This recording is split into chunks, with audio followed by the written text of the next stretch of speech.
Good morning, viewers. I'm Sirajuddin, advocate from Srikalahasti.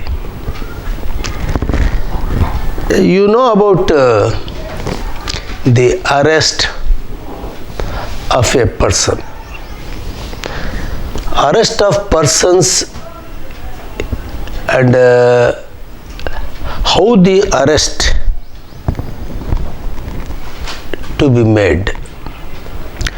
So when we go into the Criminal Procedure Code, section 41 or chapter 5 starts with arrest of persons, and the entire chapter reveals the total procedure regarding the arrest. So there are nearly 20 sections, 19 sections are there, right from 41 to 59. All these sections of Criminal Procedure Code are contained in chapter 5 and dealt with the arrest. So it is not possible to explain all the sections at a stretch.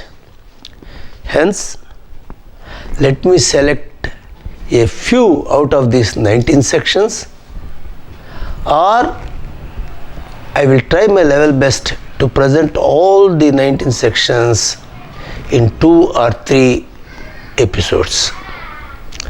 First of all, arrest of persons, section 41.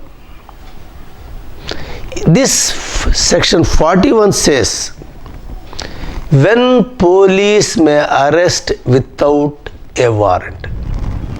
So if police wanted to arrest a person, and for the arrest of that person there is no warrant with the police, then how to arrest and what are the circumstances wherein the police can arrest a person without a warrant? I clearly explained about section 41 CRPC in my previous episodes. So I am not going to go elaborately in this episode. And whereas I will touch the other sections, section 42, section 43 and then section 44 in my first phase. Section 42 tells about the procedure to be followed by the police when the person to be arrested refused to disclose his name and residence. So when any person, section 41 says, when any person who in the presence of a police officer was there, has committed or has been accused of committing a non-cognizable offence, refuses on demand of such officer to give his name and residence, or gives a name or residence which such officer has reason to believe to be false, he may be arrested by such officer in order that his name or residence may be ascertained. So when a police officer suspected a person that he may be an accused or he committed an offence he committed an act which may amount to an offence, when the police officer asks that person to disclose his name and address, it is the bounded duty of that person to show his identity and to prove his identity before the police. In case that person refuses to say and wanted to conceal his identity, then the police officer can arrest him, because refusal is there, submission is not there.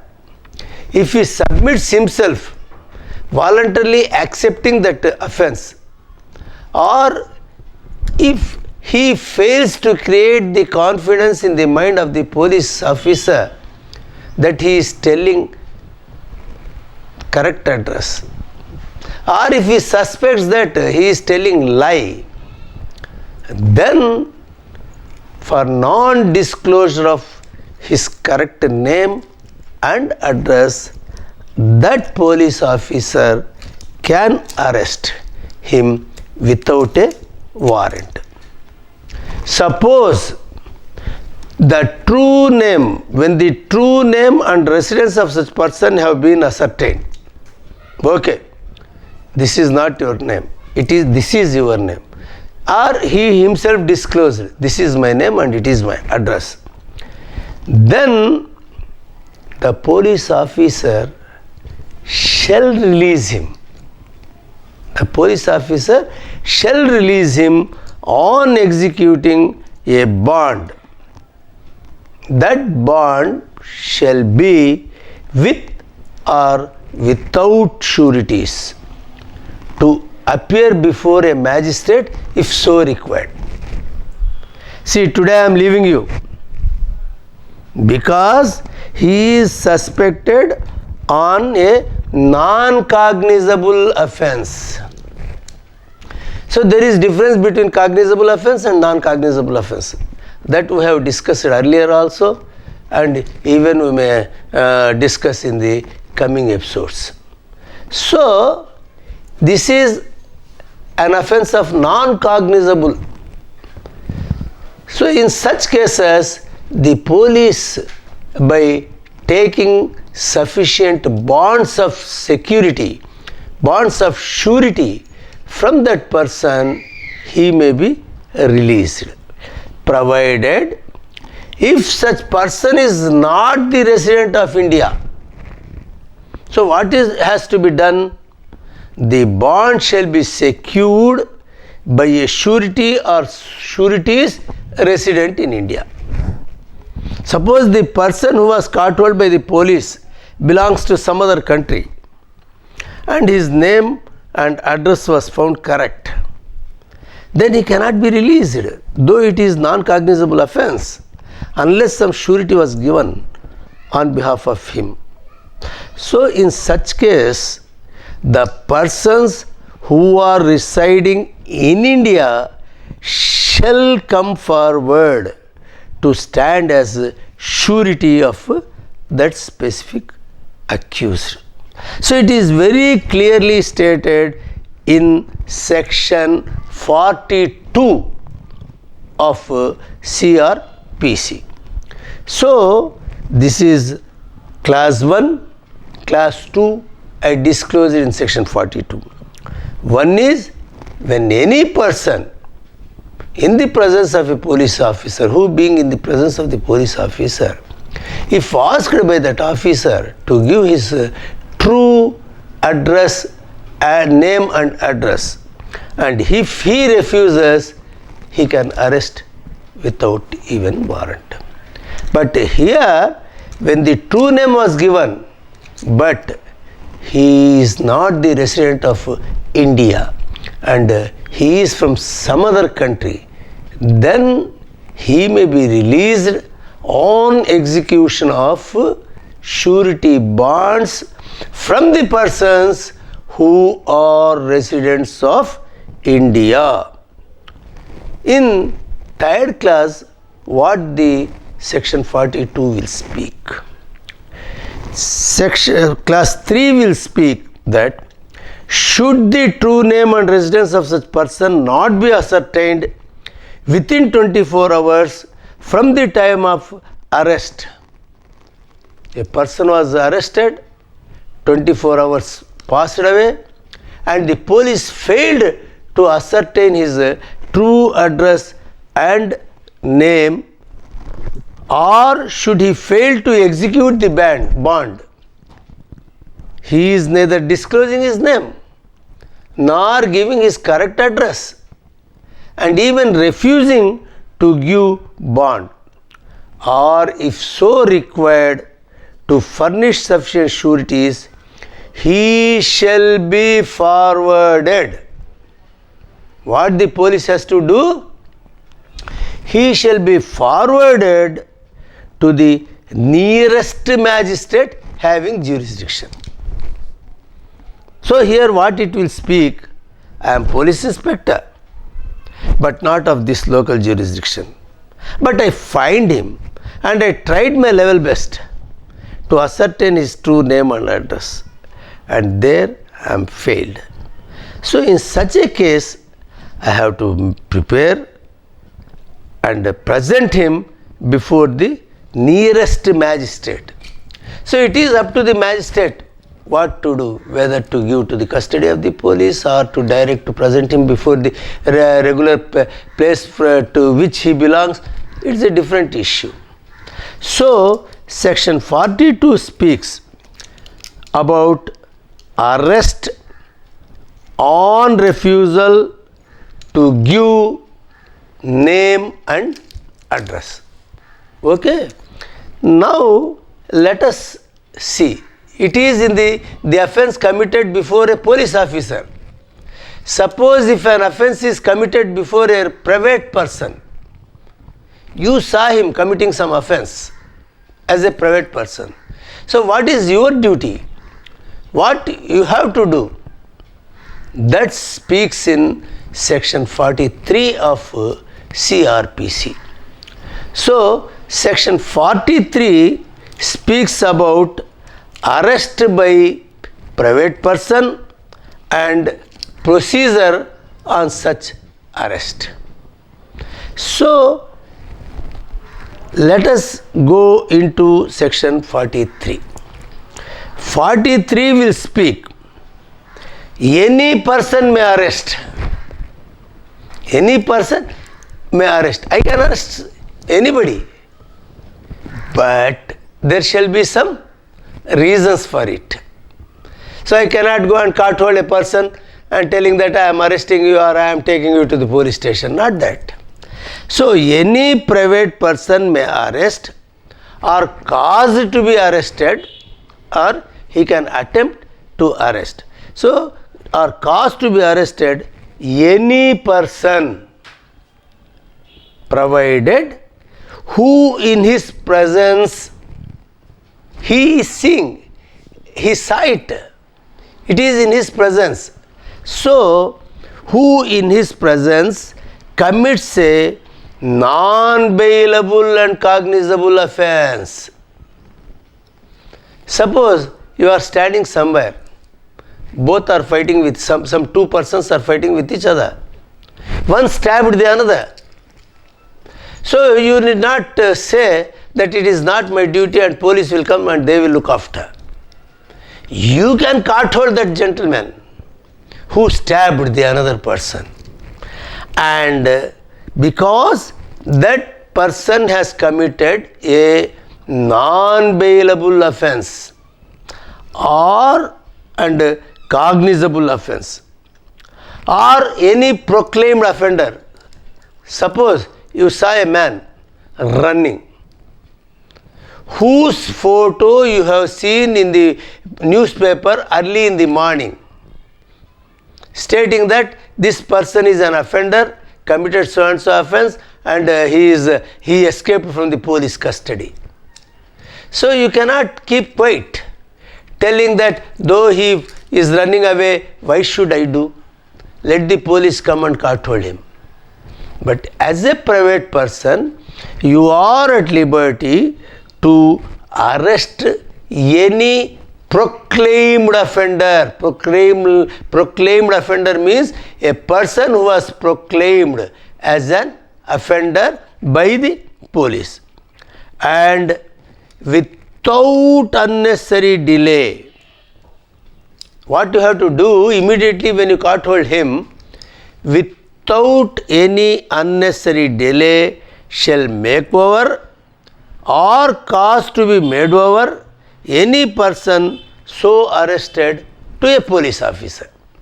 So what you have to do? You have to take him to the police officer, or in the absence of the police officer, take such person to the nearest police station and to hand over him. So another some procedure is there when a private person find a person who did some offense. I will discuss in my continuing episode. I am very grateful and thankful to my viewers of Satakshi TV, Satakshi Frames and Satakshi Celebrations. I am Sirajuddin, advocate. In my previous episode, I dealt with a person who has committed a non-cognizable offense, refuses to give his name and address. What is the procedure to be followed? As well, arrest by a private person and procedure on such arrest. So, class 1 of section 43 tells about that when a proclaimed offender was found and he was caught hold, what procedure is to be followed. And you are at liberty to caught hold him and to take him to the police station. And after taking to the police station, as per class 2 of section 43, if the police person who is available in the police station, if he feels that there is a reason to believe that such person comes under the provisions of section 41, that he is the person to whom one can arrest without a warrant, police can arrest without a warrant, then a police officer shall re-arrest him and to follow the total procedure which is laid down in the CRPC. So, section 43 class 2 tells when the proclaimed offender or a person who has committed an offense, when he was taken to the police station, what is the procedure to be followed by the police available in the police station.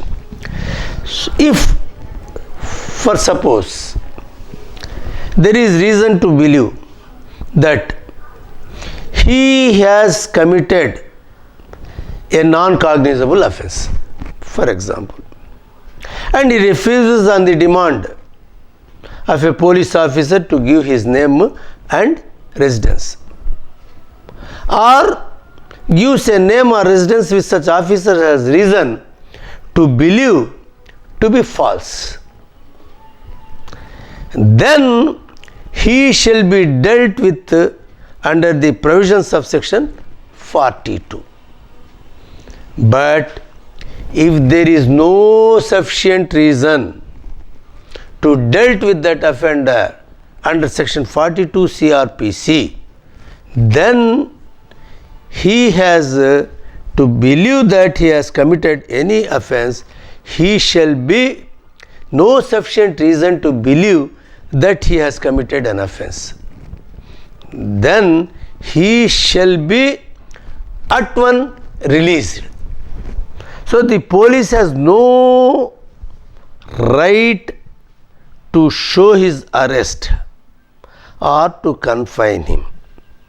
Here section 43 clearly shows when an offense was taken place in the presence of a private person, and or if he finds a person who is a proclaimed offender and he caught hold him and then took him to the police station, there if the police finds that he is not committed or there is reason to believe that he has not committed any offense, in such a case he shall be at once released.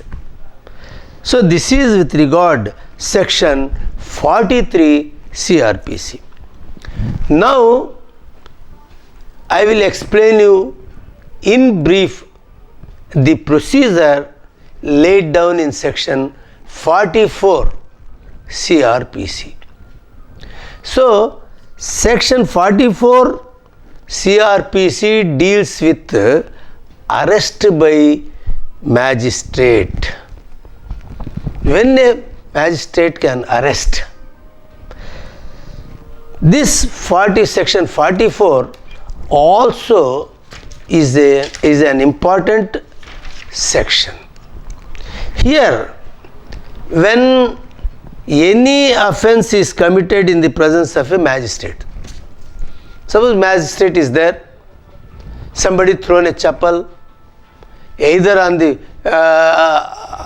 on somebody or on the officer himself, then when any offence is committed in the presence of a magistrate, that magistrate, whether he may be executive magistrate or judicial magistrate, the person against whom the offence was committed may be a Tahsildar, may be an RDO, may be an officer who empowers with judicial powers, either whether executive or judicial within his local jurisdiction.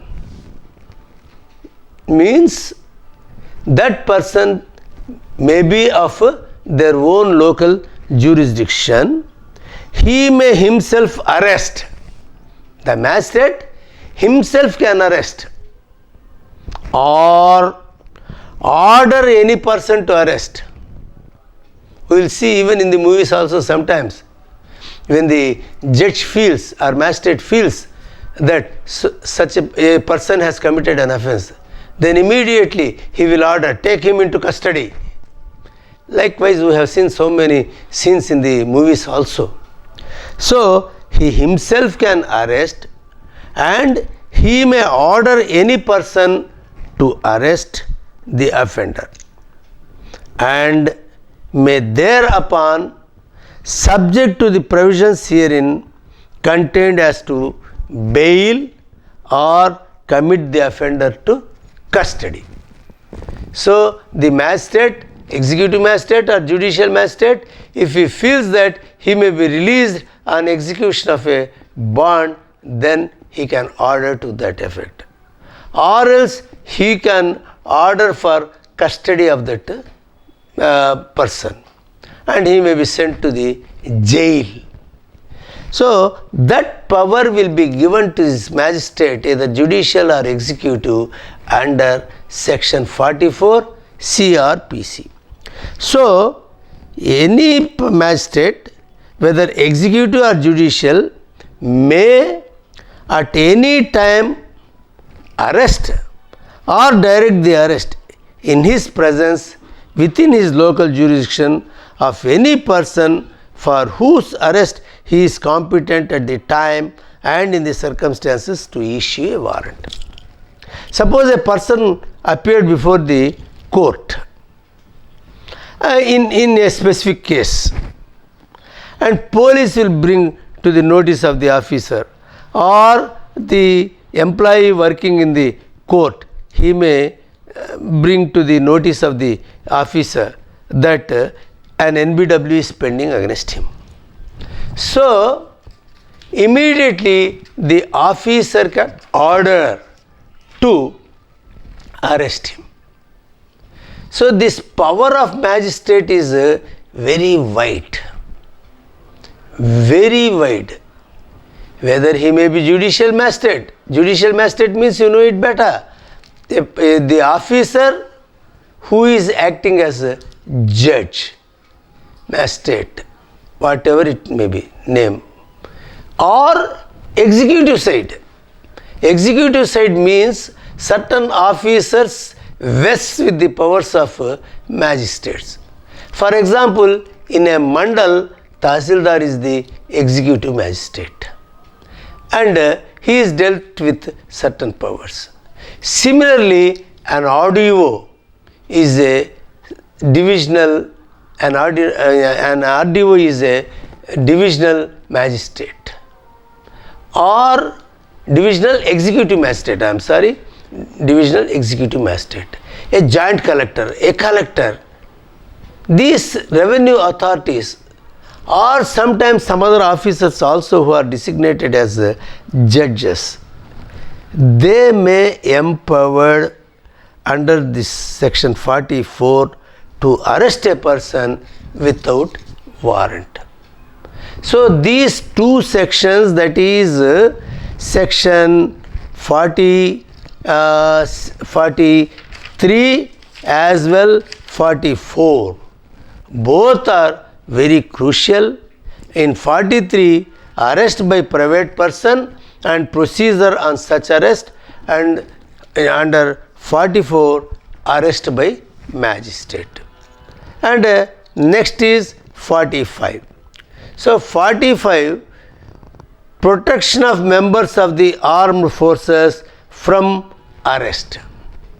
A person who is working in military, a person who is working in navy, a person who is working in air force, how to arrest them? That we'll discuss in our next episode. I am very happy to take this opportunity to tell something about the Andhra Pradesh Prohibition of Ragging Act 1997. I am Sirajuddin, advocate. It's a burning issue, and it is causing much loss to the society. Nowadays, it has become a fashion to tease the others, especially the youth is very much attracting towards the act of ragging. So, through this episode, I would like to elicit the salient features of ragging and what is the acts of ragging and how that shall be punished. What is meant by ragging? It is a common word what we are seeing. Generally the seniors, students, they will tease their juniors through ragging.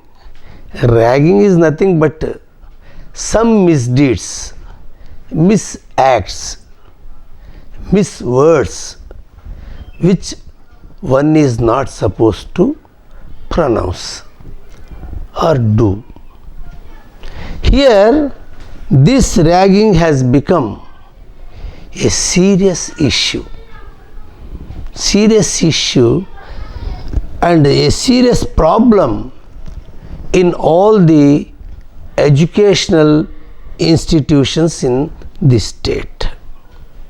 So, in order to curb the evil practice of ragging in the educational institutions, government have decided to undertake the legislation, and in result the Andhra Pradesh Prohibition of Ragging Act 1997 and Rules 2002 are framed, and it has become an act.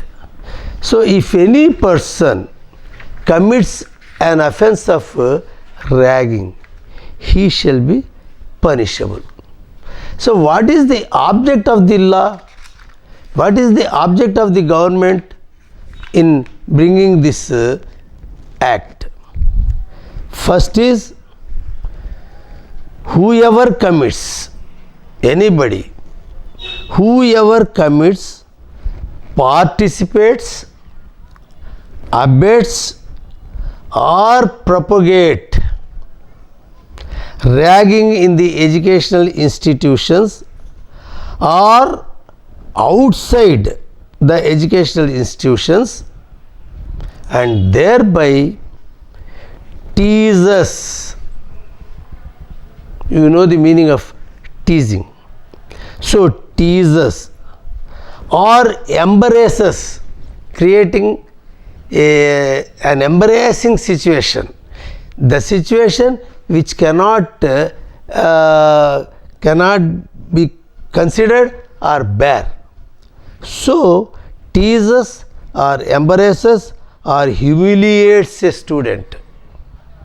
Humiliation is not an ordinary offense. It disturbs the mind of the student.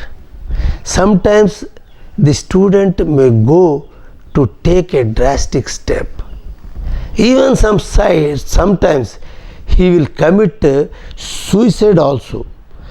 So such a person shall be punished with imprisonment for a term which may extend to 6 months, or with a fine which may extend to 1000 rupees, or with both. That is the original concept of the government.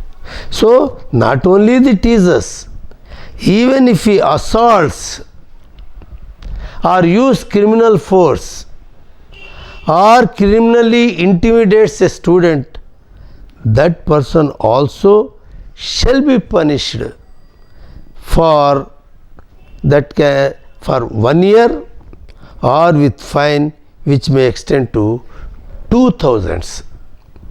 So not only these teasers or assaults or used criminal force, if he wrongfully restrains a person who is going, suppose a girl is going in the institution to her classroom, and this gang or one person or group of persons, they restrain her wrongfully or wrongfully confines, they will confine her or confine him, intimidates a student.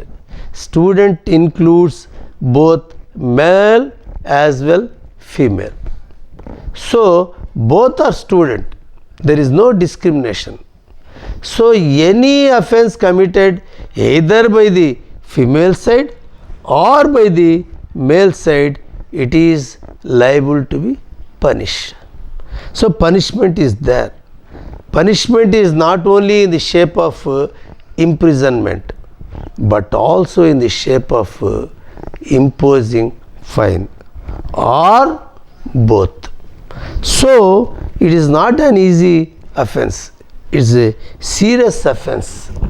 So not only the wrongfully restraining or wrongfully confining or causing hurt to a student, but also causing grievous hurt, not simple hurt, grievous hurt, or kidnaps or abducts, that person shall be punished with and commits unnatural offences also. Nowadays unnatural offences becomes common in every educational institutions. So causes grievous hurt or kidnaps or abducts or rapes or commits unnatural offense with a student, he shall be punished with imprisonment for a term which may extend to 5 years and a fine up to 10,000 rupees. 10,000 rupees. So suppose this ragging leads to death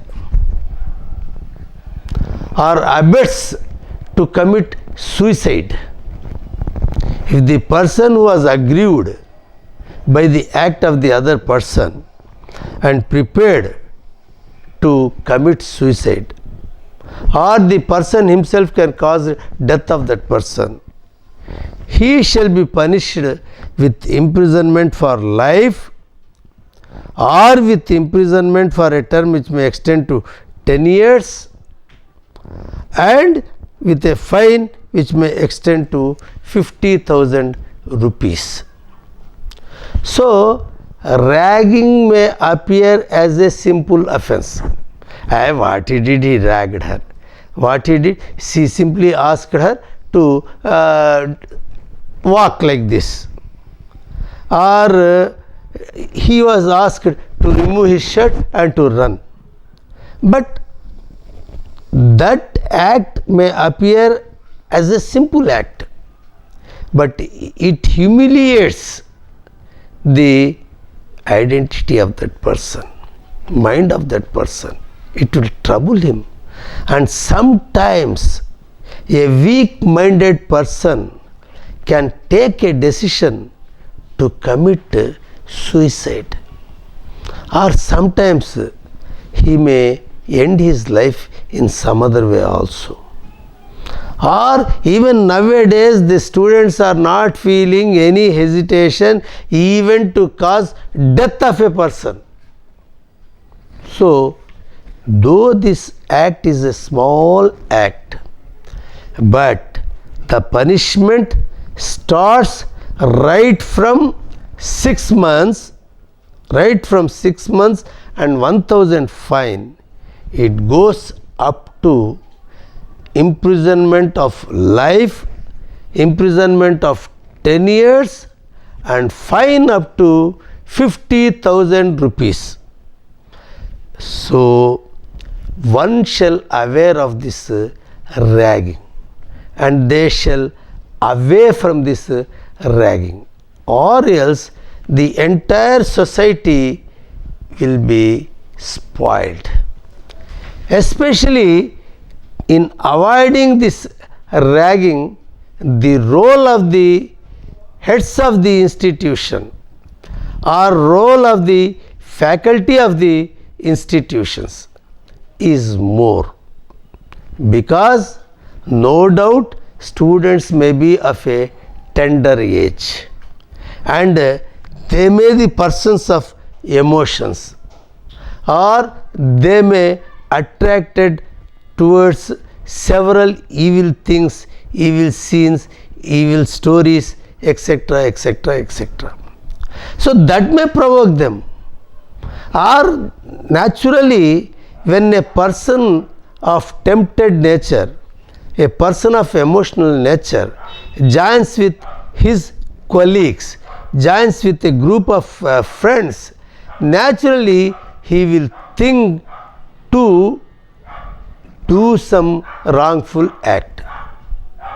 In continuation to my previous speech on ragging, because I stopped it in the middle, I would like to continue it. We are, and the society is very bad at present. You go to any educational institution, there we will find some incidents which leads to ragging. So in my previous part, I told you what is meant by ragging and how it leads to punishment.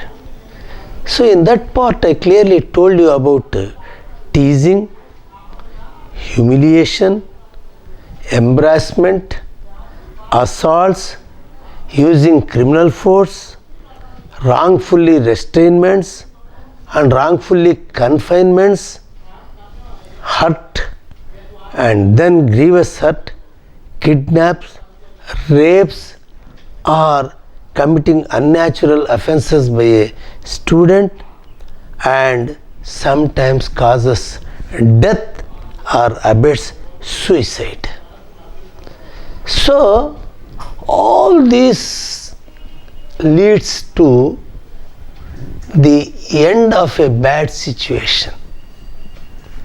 To avert that, what is the role of the head of the institutions? For example, a manager or a principal. So what he is to do? Whenever a student who has been convicted of an offence of ragging and punished with imprisonment for a term shall be dismissed. so that student shall be dismissed from that educational institution. And or if the term of imprisonment is more than 6 months, he shall not be admitted in any other educational institution. So, what is the role of the headmaster, or what is the role of the principal, or what is the role of the manager? When a report was made against a specific person and he was found guilty and he was sentenced and he underwent imprisonment or fine, in one occasion he shall be dismissed, and in another occasion he shall not be admitted by any other educational institutions. So that shall be there. So if a student complains of ragging, if a complaint is made against a specific incident of ragging to the head or manager of the educational institutions, such head or manager of that institution shall inquire into the matter, and if the complaint contains prima facie offence, on the face of it, if it appears that the offence was made and the offence is true, he shall suspend the student. The principal or head of that institution shall suspend that student, and his decision shall be final. So when he suspend a specific student, he cannot question why, how dare you are to suspend me.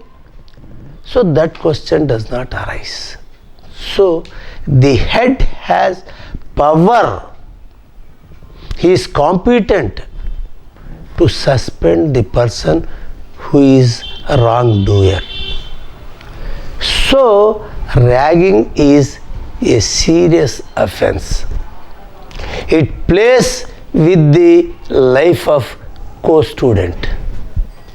So when an offence was brought into existence to the notice of the heads of the institution, it is the bounded duty of that head of the institution to take the seriousness of that act, and he shall take such steps that cannot be repeated by anybody. The other students shall feel, or they feel fear to repeat ragging. So in order to eradicate ragging permanently from any educational institutions, the heads shall be strong. So the principal's duty, headmaster's duty, correspondent's duty to be firm and determined. So this ragging act of 1997 is a crucial act and is known as Andhra Pradesh Prohibition of Ragging Act 1997, so far our Andhra Pradesh state is concerned. And apart from that, what is the act? What is the educational institution? What is government? What is notification? All this, what is ragging? All definitions are clearly given in that act. So, subject to the purview of those definitions, one must act So accordingly, we must know who is a student. Who is a student? A student is a person who is admitted to an educational institution and whose name is lawfully born on the attendance register of that institution. So when the name of a specific person is born in the register of attendance, he will be treated as students. So ragging is a serious offense and punishments are there and penalization is also there. So one must aware of these two things and shall aloof from this ragging, or else it leads to dismissal of the student or suspension of the students, or an act of refusing the admission of that student in any educational institution. So beware, and let me provide an opportunity to say some more things about this ragging in my coming episodes. Yours, M. Sirajuddin, Advocate. I, M. Sirajuddin, Advocate, very grateful to the viewers of Satakshi TV, Satakshi Frames and Satakshi Celebrations. In the outset, at present, I would like to tell you something about the domestic violence, the Protection of Women from Domestic Violence Act, which is popularly known as Domestic Violence Act 2005. So, specifically in this chapter or in this occasion, I would like to touch something about the custody of the child. So, generally there are two persons, one is aggrieved woman and the second person is respondent. Who is this aggrieved woman? Aggrieved woman is the person who was caused to violence either by her husband or by the relatives of her husband.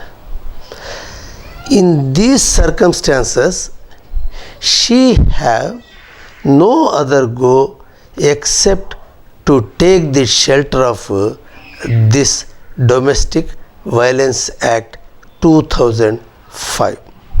So what is the machinery governs this act?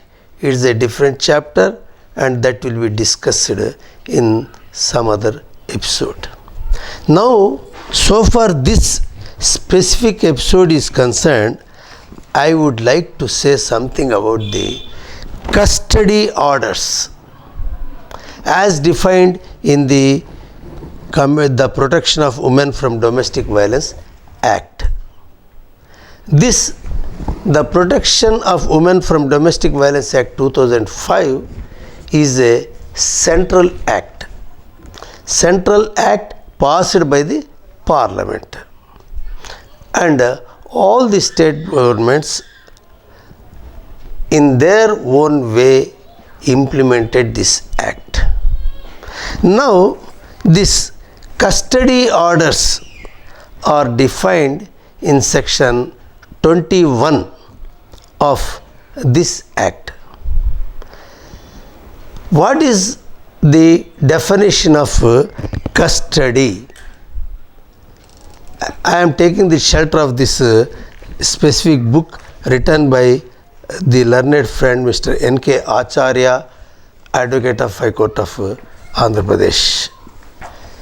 In this, it's a very good book, and I studied this book thoroughly and I am quite satisfied with this book.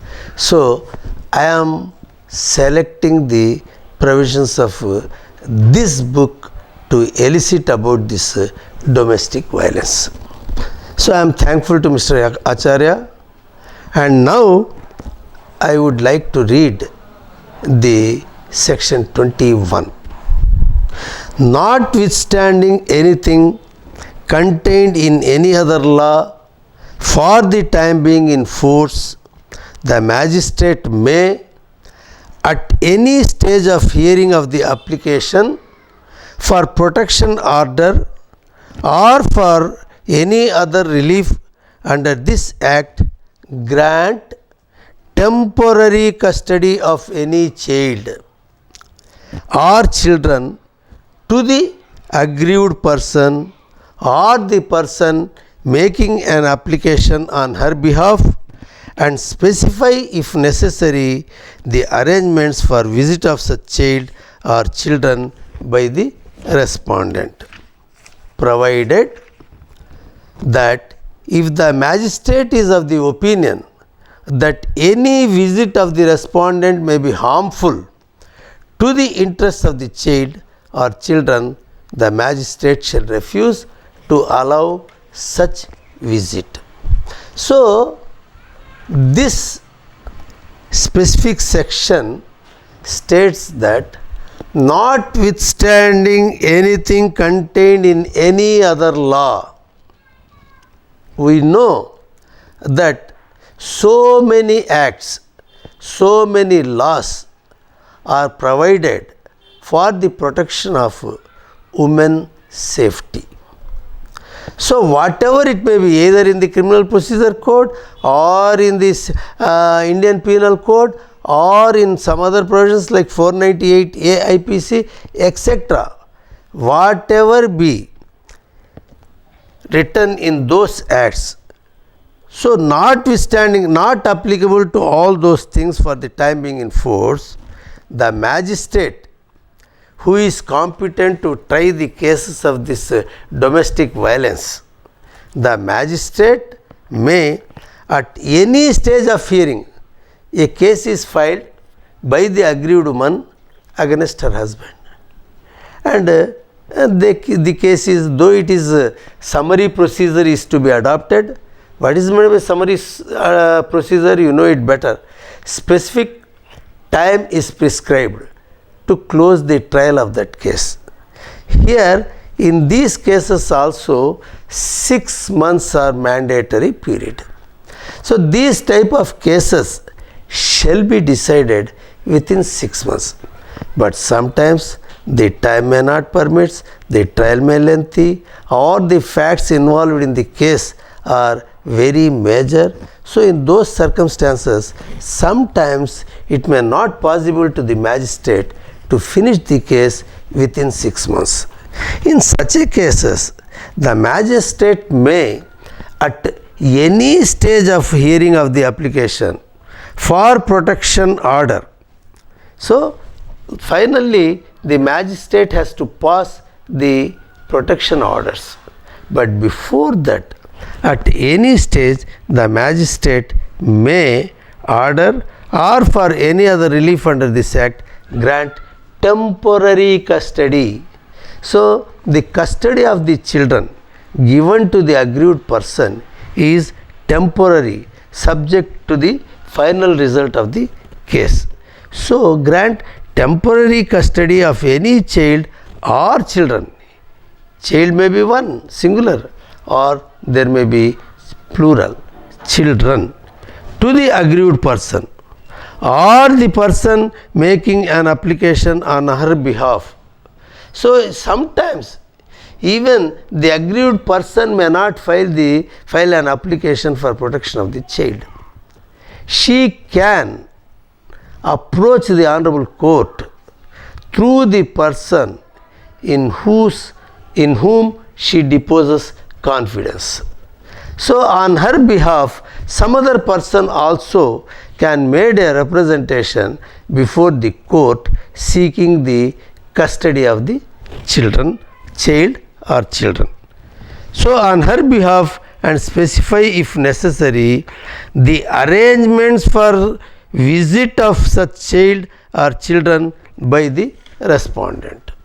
So, provided if the magistrate is of the opinion that this type of visit is harmful to the child or the children, the Honorable Court can refuse to allow such person to visit. So, this is with regard the custody of the child or children. So, now the interested points which will cover in this custody are: who is a child? Who is a child? So, naturally, what is the meaning of the child according to this specific Domestic Violence Act? So, the answer is the child may be of either sex. He may be male or female, but below the age of 18 completed years. Suppose if he exceeds 18 years, it means he is not a child. Here he is a child so long he has not completed his 18th year. That child will be considered, that child can be considered by the Honorable Court to decide his custody either with the aggrieved person or with the respondent, who may be father or mother-in-law or father-in-law, whatever it may be. So, suppose if the child is an adult above the age of 12 years or of the age above 80 years, by which time could have attained the powers of discretion, is it necessary for the magistrate to take the opinion of the child into consideration while passing the orders of custody of the child? So, the commentary clearly says that answer is yes. Yes. So, if such children prefers to remain with the aggrieved woman, if they wanted to stay with the mother, the magistrate must confirm its possession or restore the child to her mother, because mother is the aggrieved person here. When if the children prefers to remain, if they wanted to remain with the mother, they can continue with the mother herself, or otherwise if such children prefers to go with the respondent, that is either father or father-in-law or mother-in-law, if they wanted to prefer to go with the respondent, the magistrate, if he thinks proper, so it is not the magistrate simply can deliver the custody. If he thinks proper, then to retain the possession of the child with the respondent, he may order to that effect. He can order that the children may be given to the possession of the father. So, what is the thing that will be mainly considered by the magistrate is the safety of the child. If he feels that the safety of the child is safe in the hands of father or respondent or father-in-law or mother-in-law, whoever it may be, who claims the custody, he can deliver the custody in their favor, or otherwise he can refuse even, and the custody will remain with the aggrieved woman, that may be mother possibly. So, whenever this type of tough question was placed before the Honorable Magistrate, he can direct the parties to approach the civil court for guardianship and custody. So, he can order the parties, he can suggest the parties to approach the competent civil court for custody or the guardianship of that minor children. So, yet the magistrate shall make the order as regard the present custody till then to whom the custody has to be given to the, he can think and decide about the guardianship in whose hands the children will be safe. So, apart from that, similarly, suppose there is the child is studying in a particular school and there is threat to him in school to coerce the woman to agree for unauthorized acts of the respondents. So, will it come? Suppose if he approaches the boy or that child and will say, see, your mother is like this, your mother is like that, she is doing wrongs, this, that, you tell her like this, and so in that way if he injects the coercive methods, then will it comes under the domestic violence.